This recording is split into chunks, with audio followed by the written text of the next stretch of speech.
So, mayong gabi na usab, no? Mga igsoon o mga higala.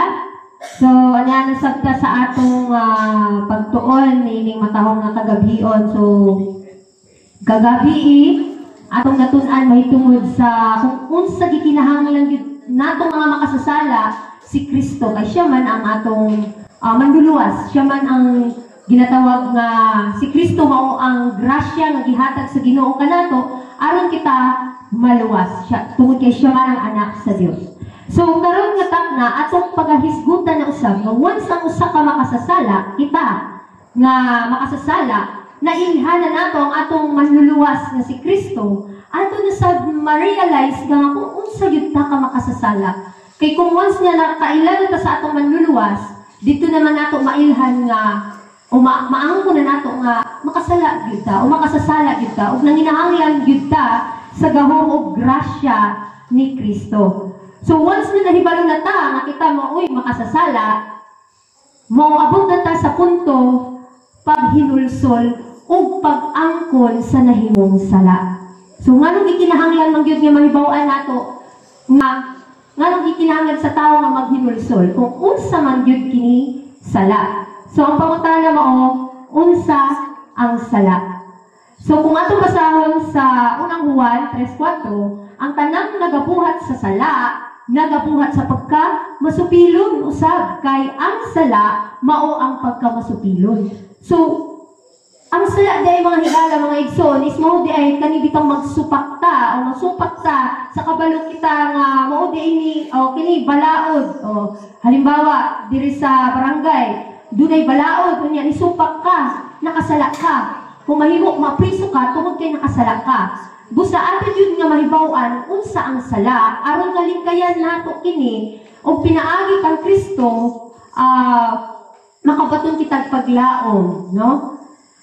So, ang atong hisgutan mauna, mao ang paghinulsol. Kay nakaila naman ta sa atong Ginoo, o nakaanggo naman kita nga Ginoo, makasasala gyud ko.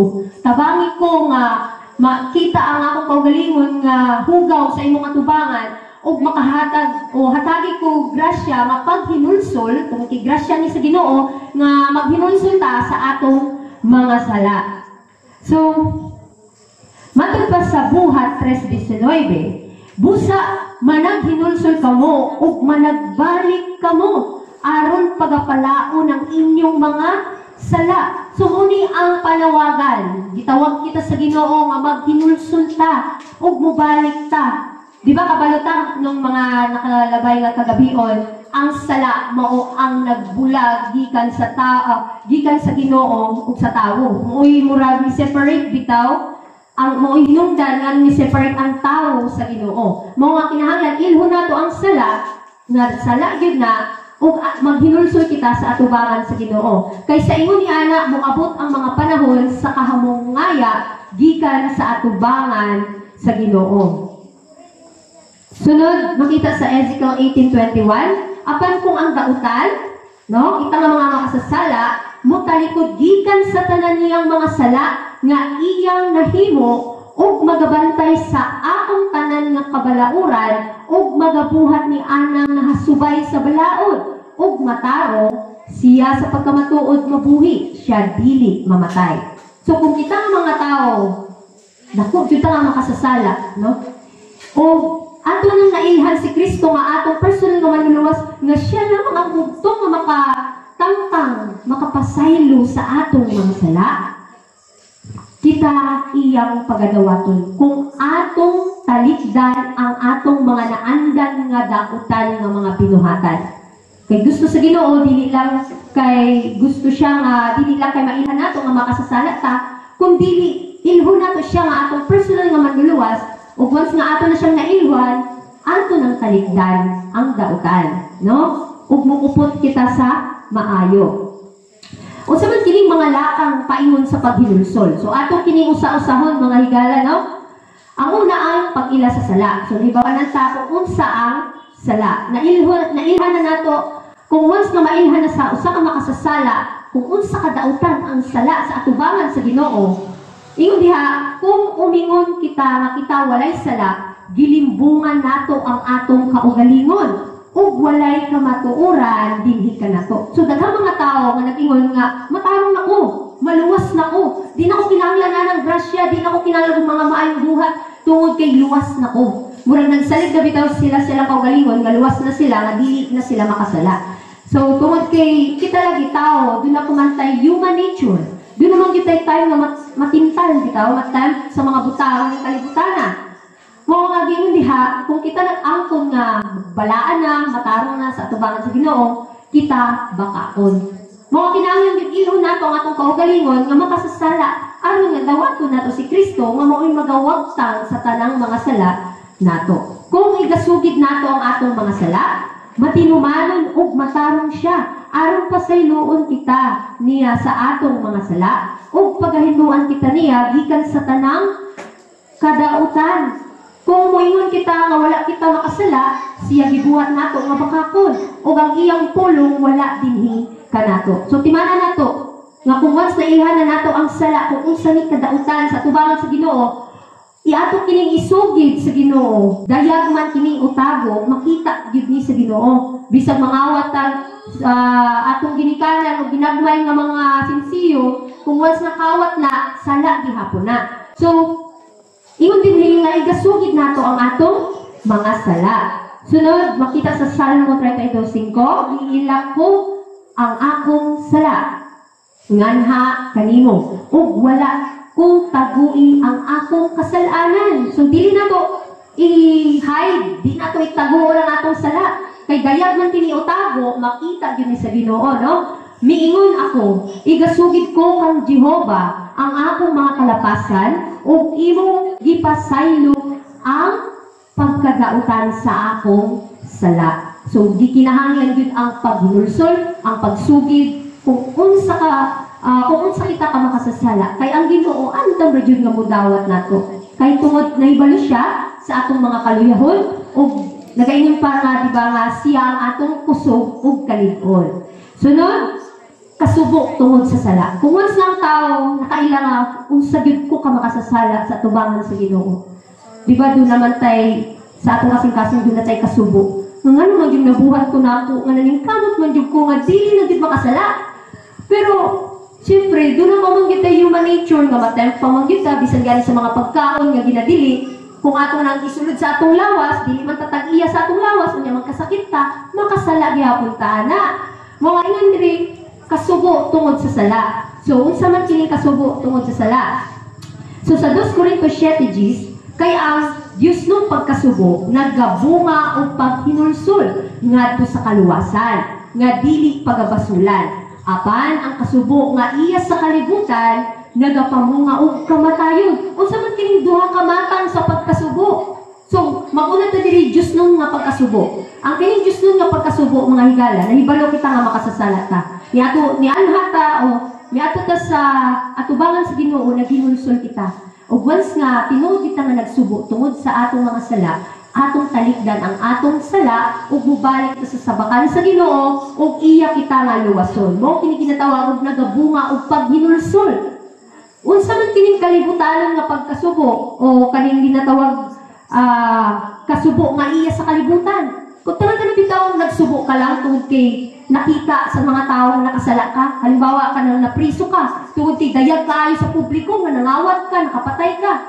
Murag naguol ka tungod kay nakita sa mga tao o nga nakasala ka o niadto ka sa prisuhan kay dili lagi ka ganahan mapriso, pero walay tinuod nga paghinulsol.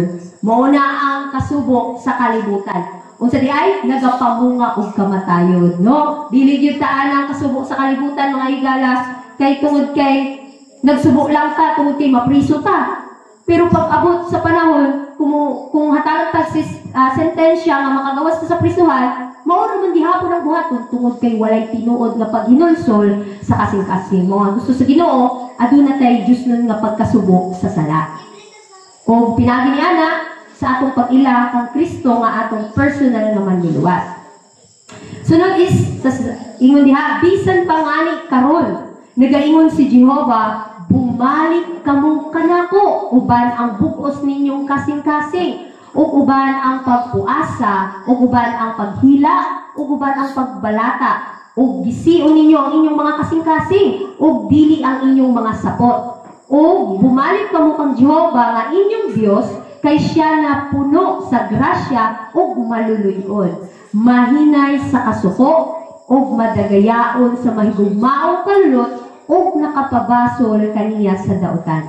So kung karon kung nag-ingon kita nga nakasala ka, niangkon na ta sa atong pagkamakasasala, balik ta sa Ginoo ug ato naging biyaan ang sala, kay mao man kana ang tinuod nga pagkasubok sa sala. Kini ginatawag og gisiun ninyo ang inyong kasing-kasing. Atong susihon ang atong kasing-kasing. Ginoo, unsa pa man ang akong sala, nga bisag dili kabalo ang akong pamilya, ang akong silingan sa akong sala, pero ikaw nasayod man gyud sa akong mga tinago, bisan gani naglagot ka, napungot ka, nga dunay reaction sa imong lawas, nga di ba itong gahapon atong nahibaw-an nga kung maglagot ta, masukok ta, o maunsa ta, dunay apekto sa atong stomach, sa atong brain, kung ma-stress ta, usa-usab ka na kasala sa tubangan sa Ginoo. So, kinahanglan nga usalig ka sa Ginoo, kay mao magpud na ang balaod sa maayong panglawas ang atong pagsalig sa Ginoo. Kay mo nay tambal usab sa emotional nato nga problema, no, ang pagsalig sa Ginoo.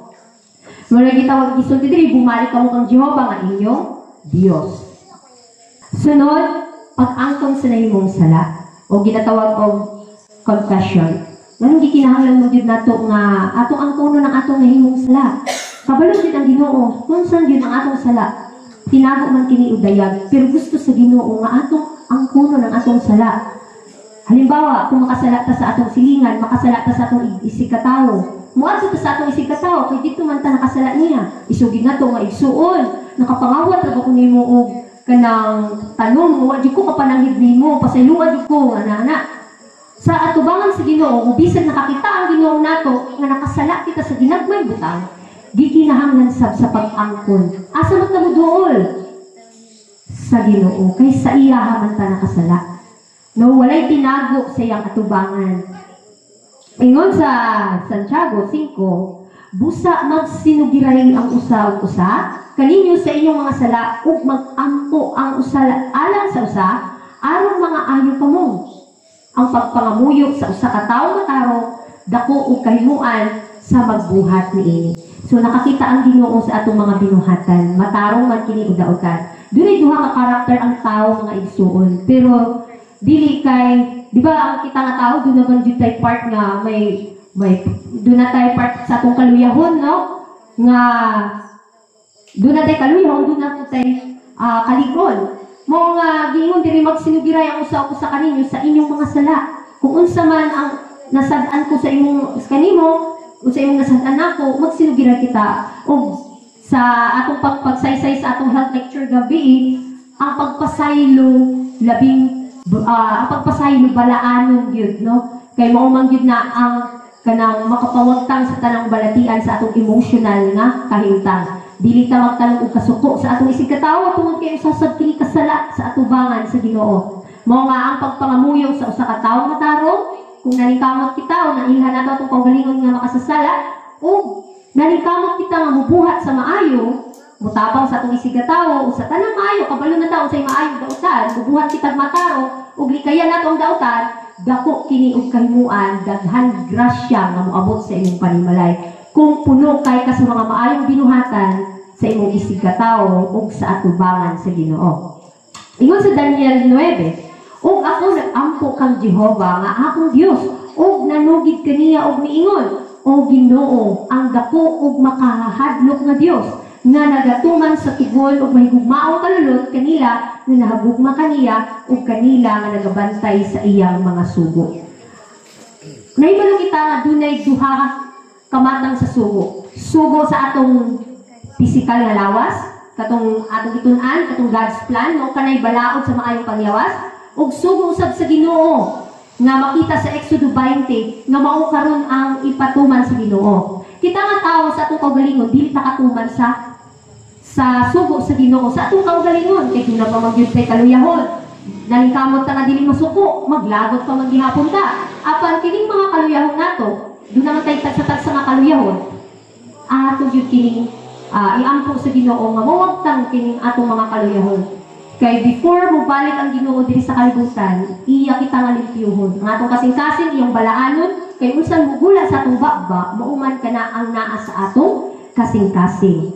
Ug kinahanglan nga bantayan nato ang iyang mga sugo pinaagi sa pagtuman niini. Ang sunod nga lakang sa paghinulsol mao ang pagtalikod sa sala. Nailhan nimo ang imong kaugalingon nga makasasala ka sa tubangan sa Ginoo ug pinaagi sa imong pagdawat kang Kristo nga imong personal nga manluluwas dahinay-hinay imo ra yung mga talikdan ang sala. So naibawa na nato kinahanglan gyud nato ihon ang sala ug once nga usab gyud kadautan ang sala pinaagi sa grasya ni Kristo atong hinay-hinay talikod ang sala kay dili man ta makaingon nga kaya na ko na talikdan. Kay murag maghinambog naman ta sa itong kaugalingon. Dili, kay ang kaaway, nagtanaw yun pod nato, pero dili lang siya kabasa sa atong una-una. Naglantaw sa atong ginabuhat, o kini atong naandan nga buhat, kung asa ang atong kaluyahon, dito sa taigon, no, sa kaaway. Mga ikaduha nga lakang sa paghinulsol, kung tinuod yun nga naghinulsol, ato yung talikdan, biyaan na nato yung atong naandan, nga sala, diay ni. No, nga atong nahibaw-an nga sala. Ingon sa Isaiah, pabiyain sa dautan ang iyang dalan ug sa tawo nga dili matarong ang iyang mga hunahuna ug pabalik ka siya kang Jehova ug siya maluwi kaniya ug sa atong Dios kay siya mapasaylo sa madagayaon gayon. So ato gid kini nga hinuktukan pag-ayo nga kita bisan dili tuod makita sa katawhan nga kita makasasala o kita dautan sa atong kaugalingon kay kita naman nakaila sa atong kaugalingon atong sultihan ang atong Ginoo personally di na tay relasyon sa iya ato siyang historyahan kung mahimo mumata kita o kung pukawon man galing ka sa Ginoo sa tungang gabi ato mag-ampo gyud ta Ginoo unsa pa man ang akong sala unsa man ang mga kamatuoran na dapat na akong may bawal para nga mabiyaan gyud nako nga kining akong kaluyahon kay bisan galing sa ginagmayng butang di ba makasala man ta kanang one time maglagot ta sa atong isig ka tawo makasalaman ta bisan unsa ang atong ginabuhat may times nga makasala ta apan ang grasya sa Ginoo madagayaon gayon nga ingon diha mupasaylo siya. Ingon pa dira sa ingon ni ana isipa usab ninyo ang inyong kaugalingon nga mga patay ngadto sa sala apan mga buhig kamo ngadto sa Dios diha kang Kristo Jesus nga atong Ginoo. Busa ayaw ninyo itugot nga magahari ang sala sa inyong lawas nga may kamatayon sa pagtuman sa mga kailibgon niini. So kabalo naman ta unsa ang sala. Ug nahinulsulan na nato kini nga mga sala, dako man kini og gamay sa imong pananaw sa imong kaugalingon apan sa atubangan sa Ginoo dili kini dako o dili kini gamay kun dili pareho lang sa iyang atubangan mo. Ang gusto sa Ginoo ang kunang imong sala ug biya kini kay siya mo pasaylo gayon ug ingon diha ang atong kaugalingon isipa nga patay ngadto sa sala ipasabot nining patay na dili na ko mubuhat og sala dili na ko ana mubuhat kung naandan nimo sa una masugarol ka o kawatan o unsa ba dili na nimo nabuhaton tungod kay nagiilan na nimo imong kaugalingon nga wala na nabag-o na ko patay na ko anang sa unang panahon sa unang ganahan kay ko ana ang mga butang pero karon akong gipangay sa Ginoo nga dili na ko ana mubuhat tungod kay nakailan ako sa sala ug ako na kining gitalikdan pinaagi sa grasya sa Ginoo ug ingon diha sa ayaw ninyo itugot nga magahari pa ang sala sa atong lawas nga may kamatayon. Sunod is pagdawat sa kapasayloan sa Dios. Kung once na naginulsol ka kay nailhan na nimo ang sala gidawat na nimo si Kristo isip nimo personal nga manluluwas unsa man nimo pagdawat sa kapasayloan o sabi mo pagkaibalo nga gipasaylo na ka sa Ginoo nga dili man nimo siya maistorya face to face unsaon man nato pagkahibalo o unsaon nato pagdawat sa kapasayloan sa Dios. Ingon sa Efeso 1:7 nga kaniya ana ang atong katubsanan pinaagi sa iyang dugo ang pasaylo sa atong mga paglapas sumala sa pagkadato sa iyang grasya. Kung atong pirming basa-basahon ng iyang pulong, mabusog yun ta. Dili lang ang atong una-una, kundi ang atong spiritual nga lawas, no? Mahimsog ang atong lawas. Mahimsog atong spiritual nga kalawasan. Nga ingon diha nga kaniya ana ang atong katubsanan. Pinaagi sa iyang dugo. Ug mupasaylo gyud siya kung atong hinulsulan ug atong biyaan kay pinaagi sa atong pagbiya sa sala, mao kana ang atong pagdawat sa kapasayloan sa Ginoo. Way pagduha-duha igsoon, pasayloon gyud ta sa Ginoo. Ingon sa Micah 7 verse 19, siya magbaton pag-usab ug kaluoy kanato. Siya magayatak sa atong mga kasalanan ug isalibay mo ang tanan nilang mga sala ngadto sa kahiladman sa dagat. Can you imagine nga bisan kung sa kriminal ang tao, once nga gipasaylo siya sa Ginoo, gibango siya sa Ginoo, ug iyang nailhan ang iyang kaugalingon nga grabe ka makasasala sa atubangan sa mga tao ug sa atubangan sa Ginoo, ug dahil hinahinay gipasaylo siya sa Ginoo, hinahinay gibiyaan niya kini nga sala. Sa ingon diha, magabaton pag-usab ang Ginoo kaluoy kanato. Dili man ta mag-ingon nga mas balaan ko, mas tarong ko kaysa niya. Mas atong ilhon o mas atong palabihon nga moingon ta nga mas maayo pa ang ubang tao kaysa nato. Bisan atong nakita nga mas okay pa ko kaysa sa iya ha. No, mas atong ilhon nga mas maayo pa ang ubang tao kaysa nato aron dili mo pasulabi ang atong garbo. Mas atong ang hunahunahon nga mas maayo pa siya kaysa nato. Aron nga magpabilin ang pagkamapailigsanon sa atong mga kasing-kasing o kini pinaagi lamang sa grasya sa Ginoo. So, ang sunod nato nga mahibaw ay once na dawat na nato, no? Ang kapasayloan sa atong Ginoo, pagbago. Mao usab kini ang lakang sa paghinulsol. Nga once nga nailan nimo ang sala, gibiyaan na nimo kini, dili lang hangtod kay gibiyaan lang. Doon na sa kausaban. Dili lang kay gibiyaan nimo kini nga dautan nga binuhatan, kundi mubuhat kag maayo. Ingon diha sa Roma 12:2, o dili ka mo magpahimuyon niining panahon sa kalibutan, kundi pag-usab ka mo pinaagi sa pagbago. O pag-usab ka mo pinaagi sa pagbago sa inyong salabutan, aron inyong hisayran kung unsa ang maayo, kung makapahimuot ug hingpit sa kabubuton sa Dios.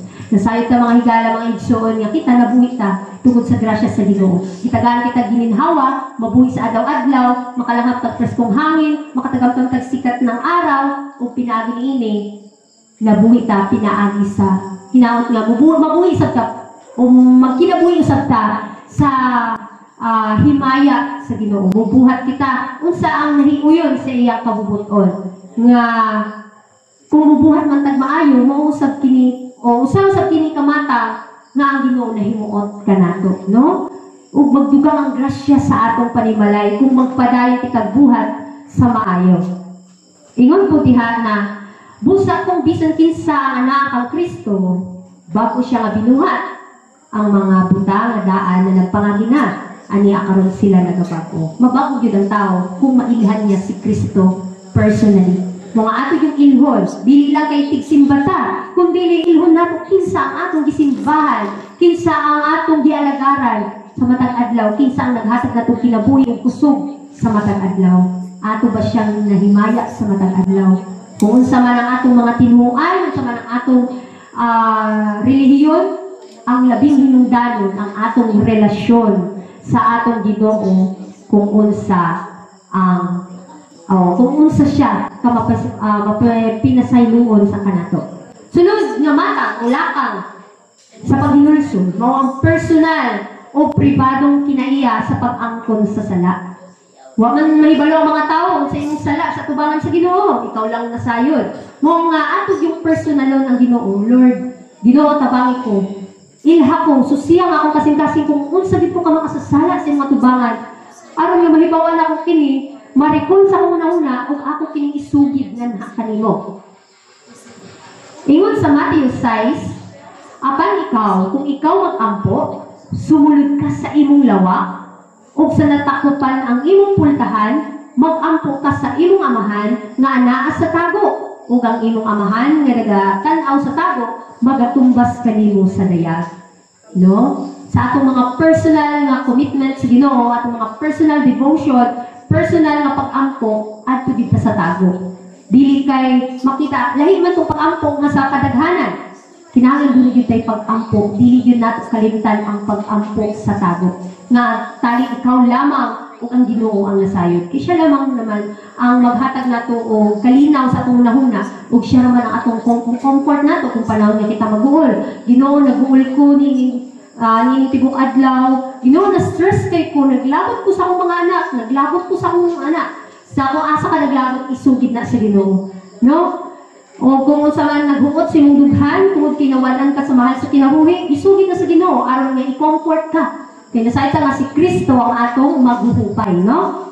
So, sunod, sa Proverbs 28:13, kadtong nagatabol sa iyang kalapasan, dili mo uswag. Apan bisan kinsa nga nagasugid ug nagabiya, kanila makadawat og kaluoy. So, kanang imong sala, kung imo nang gitago-taguan, kanang imong kahukot sa imong dughan, kalabot sa imong isig ka tao, idili na nimo itugyan sa Ginoo, kumay mo, nagpatig-a kasi mo kasing-kasing, maglisod yung kinabuhi sa matag adlaw. Kumayo mo, magkasakit pag yun ka. Tugod kay maghukot man yung dughan, kay kada bitong walay kapasayloan ang atong kasing-kasing. Side naman ta, kung dili ta mapinasayloon sa atong isikataw, dili man sa kapasayloon sa Ginoo.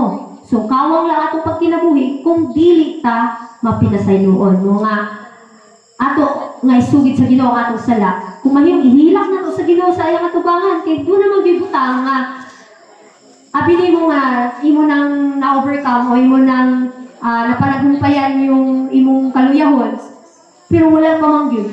Gabalik-balik pa man yun kini nga mga pagsulay, tentasyon sa imong palibot.